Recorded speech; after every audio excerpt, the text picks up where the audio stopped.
శైల విశాల పందగ ఫణిఫణాగ్ర విభూషణం దుష్టదానవ శోషణం ఇష్ట జన పరిపోషణం తం నమామి విధాతృవందిత పాద పంకజ చారణం స్మరామి తం చనిపాలనం సూర్యచంద్ర విలోచనం సప్తశైల విశాల పన్నగ ఫణిఫణాగ్ర విభూషణం దుష్టదానవ శోషణం ఇష్ట జన పరిపోషణం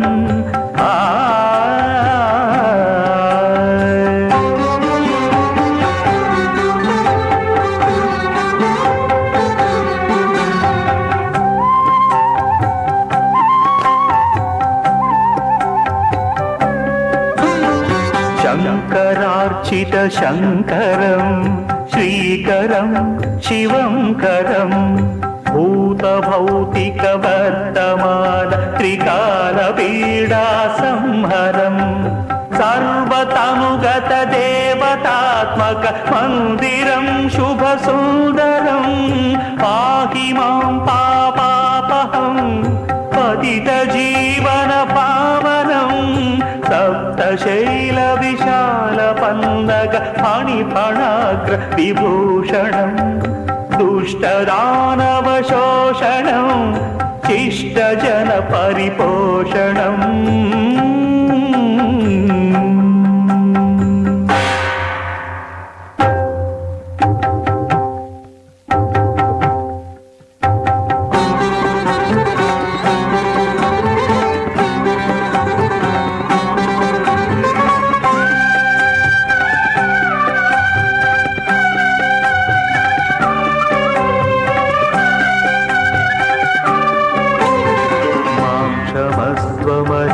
జనార్చిత మాధవ రమాధవ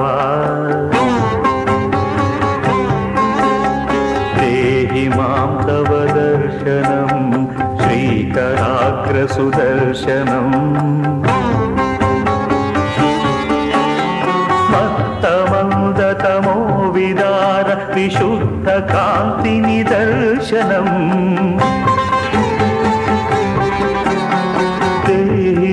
దేవాదిదేవ దివ్య హస్తాలంబనం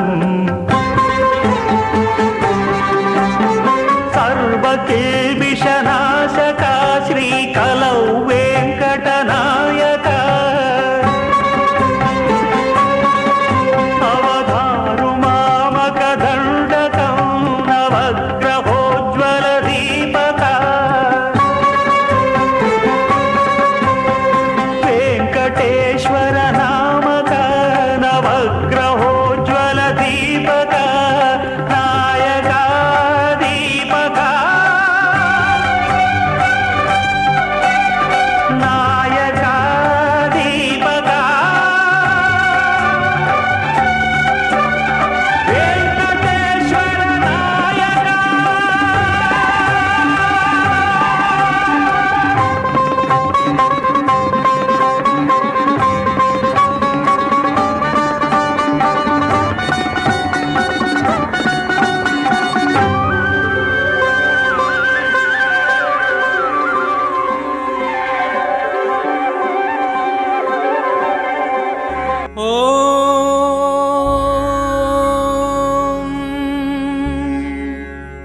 आदित्याय च सोमाय मंगलाय बुधाय च गुरुशुक्रशनिभ्यश्च राहवे केतवे नमः रविस्तु रविस्तोत्रम् जपाकुसुमसङ्काशम् काश्यपेयं महाद्युतिम् तमोरिं सर्वपापाघ्नम् प्रणतोऽस्मि दिवाकरम् चन्द्रस्तोत्रम् दधिशङ्खतुषाराभम् क्षीरोदार्णवसम्भवम् नमामि शशिनं सोमं सिंहोर्मकुटभूषणम् कुजस्तोत्रम् धरणीगर्भसम्भूतं विद्युत्कान्तिसमप्रभम् कुमारं शक्तिहस्तं तं मङ्गलं प्रणमाम्यहम् बुधस्तोत्रम् प्रियङ्गुकलिकाश्यामं रूपेण प्रतिमं बुधं सौम्यं सत्त्वगुणोपेतं तं बुधं प्रणमाम्यहम् गुरुस्तोत्रम् देवानां च ऋषीणां च गुरुं काञ्चनसन्निभं बुद्धिमन्तं त्रिलोकेशं तं नमामि बृहस्पतिम् शुक्रस्तोत्रम् हिमकुन्दमृणालाभं दैत्यानां परमं गुरुं सर्वशास्त्रप्रवक्तारं भार्गवं प्रणमाम्यहम् शनिस्तोत्रम् नीलाञ्जनसमाभासं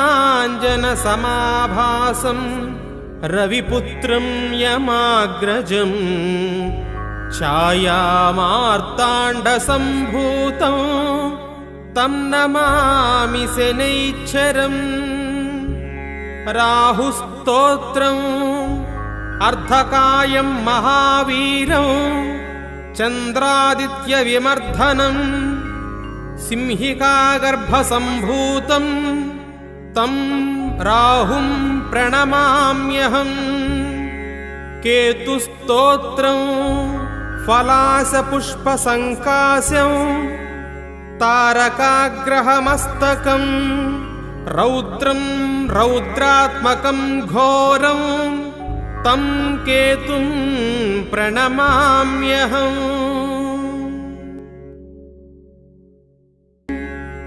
आदित्याय च सोमाय मङ्गलाय बुधाय च गुरुशुक्रशनिभ्यश्च राहवे केतवे नमः।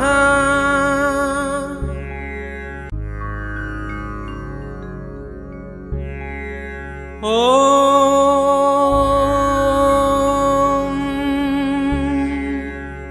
आदित्याय च सोमाय मङ्गलाय बुधाय च गुरुशुक्रशनिभ्यश्च राहवे केतवे नमः। रविस्तोत्रम् जपाकुसुमसङ्काशं काश्यपेयं महाद्युतिम् तमोरिं सर्वपापाघ्नं प्रणतोऽस्मि दिवाकरम् चन्द्रस्तोत्रम् दधिशङ्खतुषाराभं क्षीरोदार्णवसम्भवम् नमामि शशिनं सोमं सिंहोर्मकुटभूषणम् कुजस्तोत्रम् धरणीगर्भसम्भूतं विद्युत्कान्तिसमप्रभम् कुमारं शक्तिहस्तं तं मङ्गलं प्रणमाम्यहम् बुधस्तोत्रम् प्रियङ्गुकलिकाश्यामं रूपेण प्रतिमं बुधं सौम्यं सत्त्वगुणोपेतं तं बुधं प्रणमाम्यहम् गुरुस्तोत्रम् देवानाञ्च ऋषीणाञ्च गुरुं काञ्चन सन्निभम् बुद्धिमन्तं त्रिलोकेशं तं नमामि बृहस्पतिम् शुक्रस्तोत्रम् हिमकुन्दमृणालाभम् दैत्यानां परमं गुरुं सर्वशास्त्रप्रवक्तारं भार्गवं प्रणमाम्यहम् शनिस्तोत्रम् नीलाञ्जनसमाभासं रविपुत्रं यमाग्रजम् छायामार्ताण्डसम्भूतं तं नमामि शनैश्चरम् राहुस्तोत्रम् अर्धकायं महावीरं चन्द्रादित्यविमर्दनं सिंहिकागर्भसम्भूतं तं राहुं प्रणमाम्यहम् केतुस्तोत्रं फलासपुष्पसङ्काशं तारकाग्रहमस्तकं रौद्रं रौद्रात्मकं घोरं तं केतुं प्रणमाम्यहम्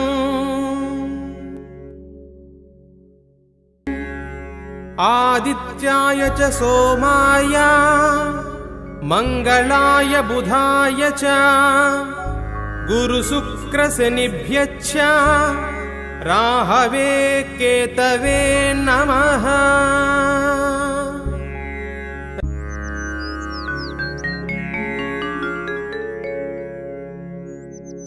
आदिदेव नमस्तुभ्यं प्रसीद मम भास्कर दिवाकर नमस्तुभ्यं प्रभाकर नमोऽस्तु ते।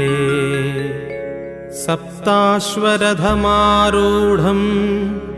प्रचण्डं कश्यपात्मजं श्वेतपद्मधरं देवं तं सूर्यं प्रणमाम्यहम्। लोहितं रथमारूढं सर्वलोकपितामहं महापापहरं देवं तं सूर्यं प्रणमाम्यहम्। त्रैगुण्यं च महासूरं ब्रह्मविष्णुमहेश्वरं महापापहरं देवं तं सूर्यं प्रणमाम्यहम्। बृंहितं तेजसां पुञ्जं वायुराकाशमेव च प्रभुस्त्वं सर्वलोकानां तं सूर्यं प्रणमाम्यहम्। बन्धूकपुष्पसङ्काशं हारकुण्डलभूषितम् एकचक्रधरं देवं तं सूर्यं प्रणमाम्यहम्। तं सूर्यं लोककर्तारं महातेजः प्रदीपनं महापापहरं देवं तं सूर्यं प्रणमाम्यहम्। श्रीविष्णुं जगतां नाथं ज्ञानविज्ञानमोक्षदं महापापहरं देवं तं सूर्यं प्रणमाम्यहम्। सूर्याष्टकं पठेन्नित्यं ग्रहपीडप्रणाशनम् अपुत्रो लभते पुत्रं दरिद्रो धनवान् भवेत् अमिषं मधुपानं च यः करोति रवेर्धिने सप्तजन्म भवेद्रोगी जन्म जन्म दरिद्रता स्त्रीतैलमधुमांसानि ये त्यजन्ति रवेर्धिने न व्याधिशोक दारिद्र्यं सूर्यलोकं स गच्छति।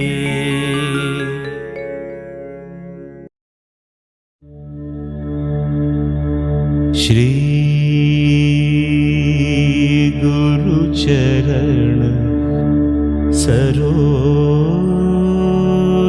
रजा निज मन मुकुर सुधारी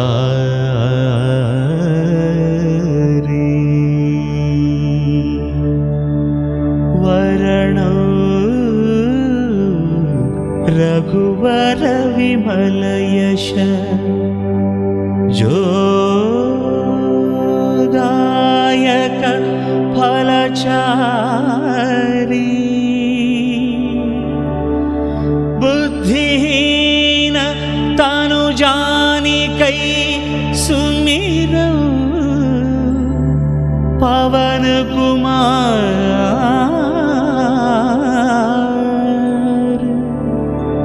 बल बुद्धि विद्या देह मोहि हरहु कलेश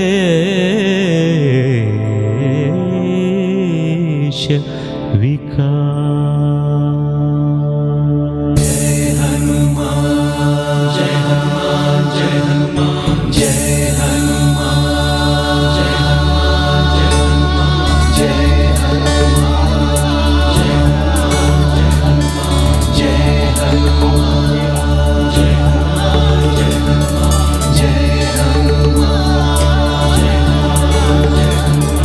जय हनुमान जय हनुमान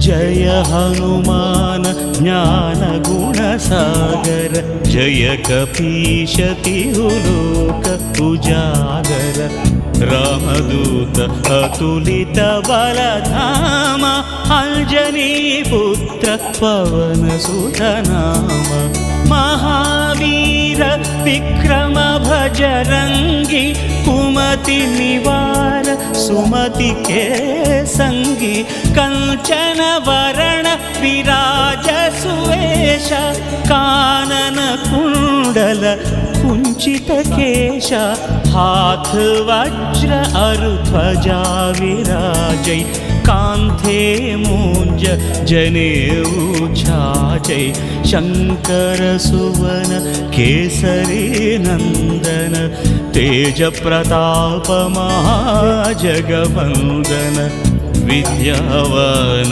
गुणी अति चातुर राम काज करिवे को आतुर प्रभु चरित्र सुनिवे को रसिया राम लखन सीता मन बसिया सूक्ष्म रूप धरि सियहि दिखावा विकट रूप धरि लंक जलावा भीम रूप धरि असुर संहारे रामचंद्र के काज सवारे।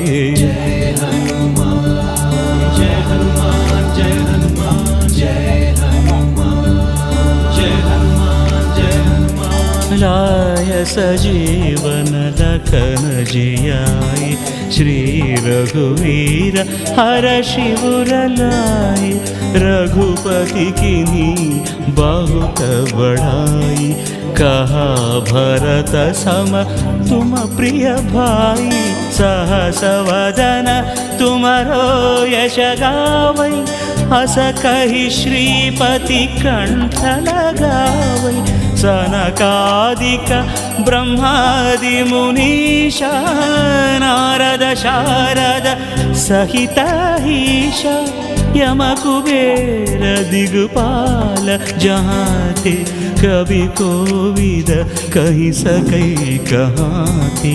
तुम उपकार सुग्रीव हे कीन्हा, राम मिलाय राजपद दीन्हा। तुम्हारो मंत्र विभीषण माना, लंकेश्वर भय सब जग जाना। युग सहस्र योजन परभानु, लील्योताहि मधुर फल जानु।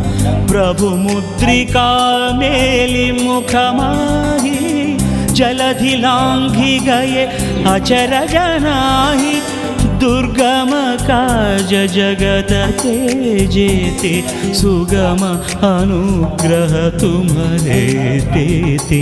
जय हनुमान जय हनुमान जय हनुमान जय हनुमान जय हनुमान। राम दुआरे तुम रखवारे, होत न आज्ञा बिनु पैठारे। सब सुख लहे तुम्हारी शरण, तुम रक्षक काहू को डरना। आपन तेजी सम्हारो आपै, तीनों लोक हाँकते कांपे। भूत पिशाच निकट नहीं आवै, महावीर जप नाम सुनावै। नासै रोग हरै सब पीरा, जपत निरंतर हनुमत वीरा। संकट ते हनुमान छुड़ावै, मन क्रम वचन ध्यान जो लावै।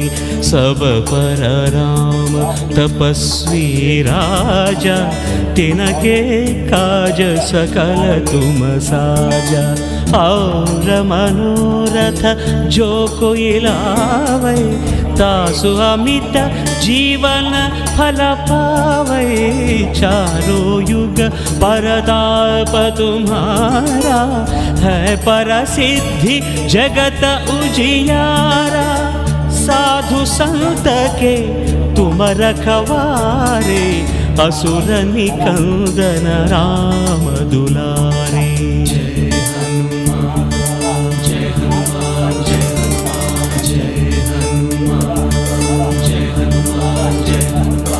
अष्ट सिद्धि नवनिधि के दाता, असवर दीन जानकी माता।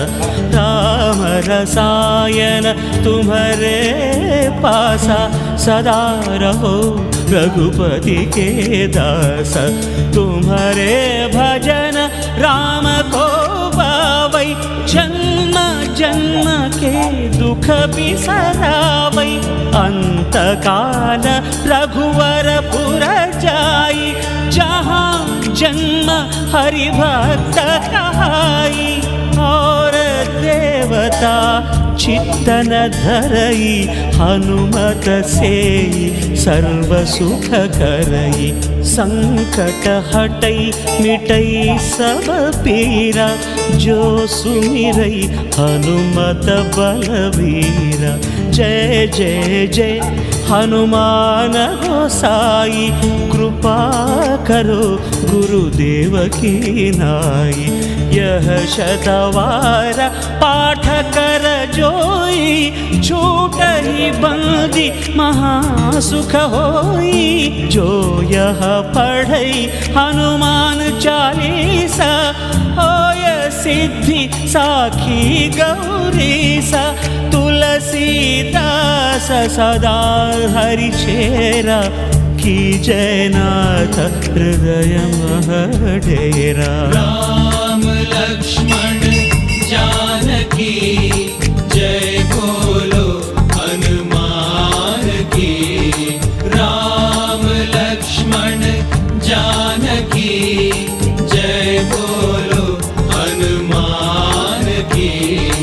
राम लक्ष्मण जानकी जय बोलो हनुमान की। राम लक्ष्मण जानकी जय बोलो हनुमान की।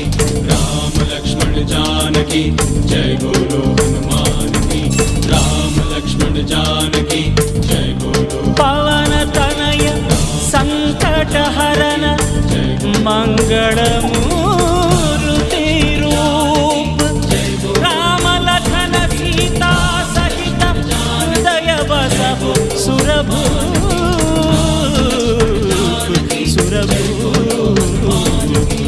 इति श्री हनुमान चालीसा। लक्ष्मण जानकी जय बोलो हनुमान की।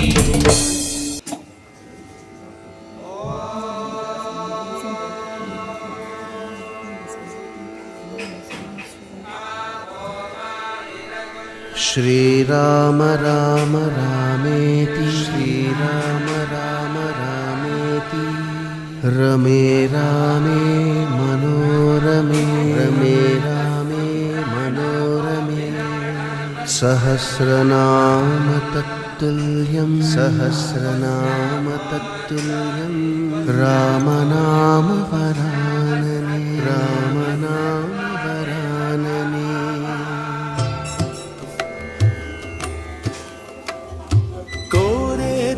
శివుని చేరేదెల దరికి దారేదని హరుని సెలవీమని నీదే కదా తనువు నీవే కదా అణువు నాదేది నీ దరికి నన్ను చేరని నా శ్వాస నీకు నా నీరాజనముగను నా స్వరము నీకు నా అభిషేకముగను ఈ తనువు నీకు నా నైవేద్యముగను నా కర్మలే నీకు పరిచర్యలుగను అక్షరములు నీకు అక్షతలుగాను పదమాలలను నీకు పూమాలికగను కరతాళ ధ్వనులివే మేళ తాళాలుగను సేవించనా నిన్ను నీ భక్తునిగను కోరేదెలా శివుని చేరేదెలా దరికి దారేదని హరుని సెలవీమని నీదే కదా తనువు నీవే కదా అణువు నాదేది నీ దరికి నన్ను చేరని